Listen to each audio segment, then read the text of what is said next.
Baik, bismillahirrahmanirrahim. Assalamualaikum warahmatullahi wabarakatuh.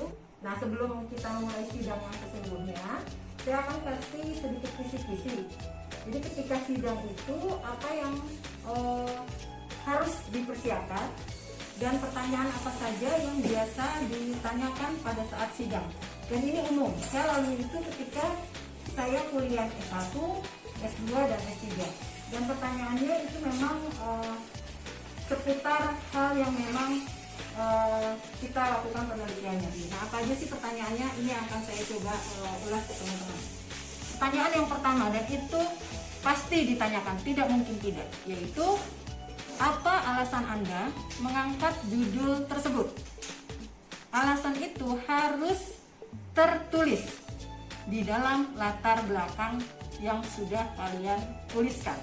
Jadi ketika kalian menyampaikan alasan saya mengambil judul ini bla bla bla bla, nah itu harus ada di dalam skripsi kalian. Nanti ketika penguji tanya ada di halaman berapa, nah, itu jadi benar-benar apa yang kalian sampaikan pada saat sidang itu benar-benar tertulis, tidak hanya sekedar kalian sampaikan saja, itu harus benar-benar tertulis. Karena nanti ketika skripsi kalian jadi dibaca orang banyak, kan tidak mungkin orang itu ketemu kalian. Jadi yang ditemukan adalah hanya skripsinya saja. Jadi yang kedua itu adalah selain alasan kita mengangkat judul, yang kedua itu rumusan masalah. Jadi karena ketika kita mau meneliti, kita berawal dari masalah. Jadi itu pasti ditanyakan. Rumusan masalah kita itu apa? Itu yang sudah pasti akan ditanyakan oleh penguji kita. Jadi yang pertama adalah alasan kita mengangkat judul, dan itu harus tertulis dengan jelas dalam skripsi kita. Yang kedua, rumusan masalah kita apa. Jadi nanti akan ditelusuri rumusan masalah ini terjawab tidak nanti di bab 4. Oke, itu yang kedua. Lalu yang ketiga itu apa sih? Yang ketiga itu adalah metode penelitian. Nah, di metode penelitian ini banyak sekali yang akan ditanyakan. Mulai dari metode yang kita gunakan, ada metode penelitian kualitatif dan ada metode penelitian kuantitatif, gitu ya.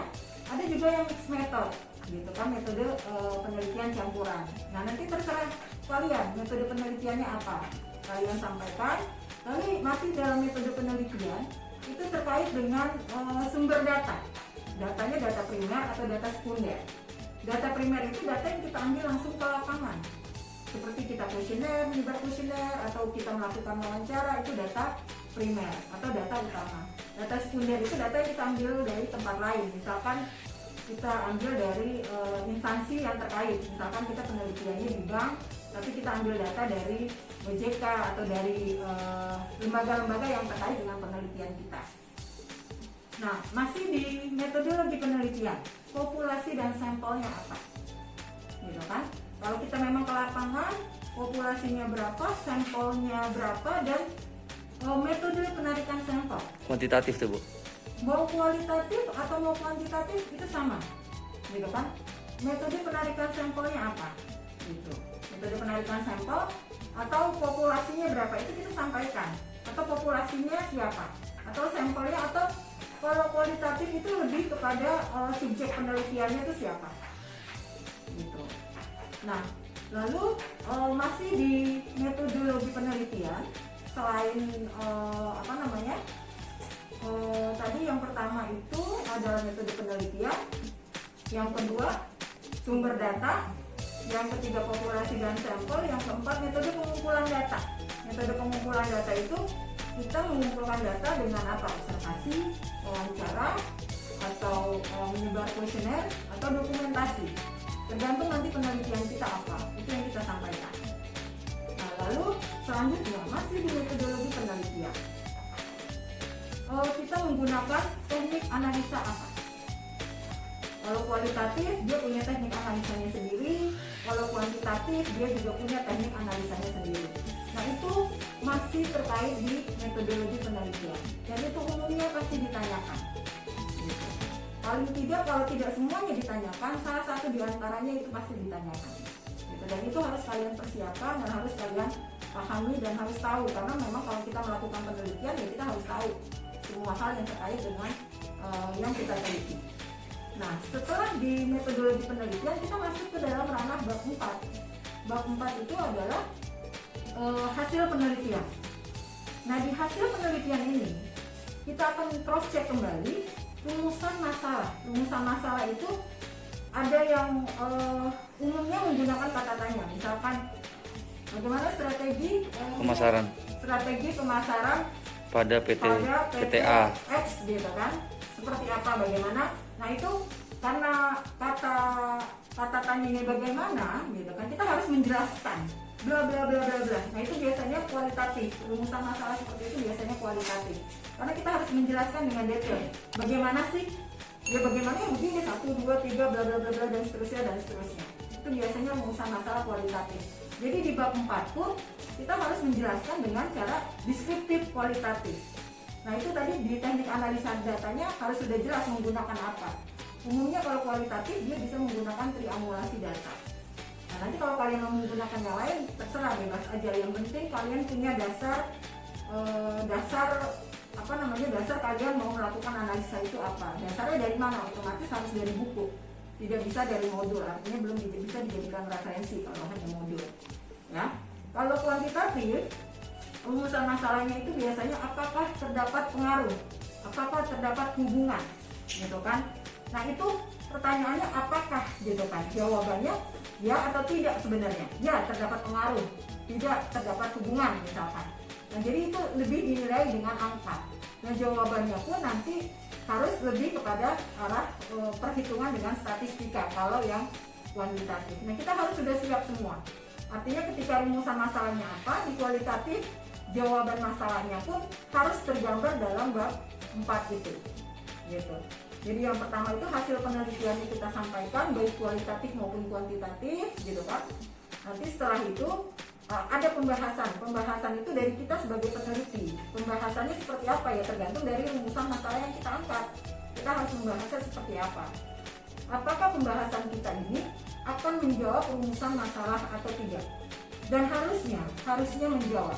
Karena apa? Karena kita meneliti ke lapangan untuk bisa menjawab rumusan yang kita sudah tulis. Gitu. Jadi rumusan itu harus terjawab di bab 4.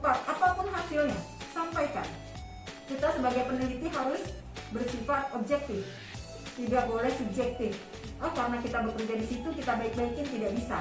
Kita harus peneliti itu harus benar-benar objektif terhadap hasil penelitiannya. Itu yang baik ya disampaikan baik, berpengaruh disampaikan berpengaruh, tidak berpengaruh sekalipun sampaikan kalau itu tidak berpengaruh. Masalahnya kalau teori mengatakan hipotesisnya dia berpengaruh terus tiba-tiba dia tidak berpengaruh, apakah ada yang salah? Kalau data yang kita ambil itu sudah benar di lapangan, lalu instrumen penelitian yang kita buat berdasarkan teori, berdasarkan sintesis, berdasarkan indikator itu sudah benar, otomatis kalian harus cross check kembali dari hasil yang di lapangan. Mengapa dia bisa tidak berpengaruh yang seharusnya dia berpengaruh? Itu yang disampaikan pada saat sidang nanti.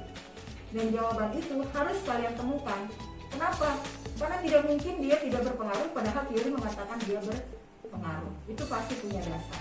Jadi tidak asal dia tidak berpengaruh, tidak bisa. Jadi kalau kalian mengatakan dia tidak berpengaruh, punya dasar yang jelas. Otomatis dasar itu didapatkan dari teori atau dari data yang sudah kalian ambil di lapangan. Nah, di bab 4 itu ketika sudah menjawab rumusan, lalu kalian masuk ke dalam ranah kesimpulan dan saran. Sebenarnya di bab 4 itu kalau kalian sudah dapatkan jawabannya, sudah selesai penelitian. Kesimpulan hanya menyimpulkan apa yang sudah ada.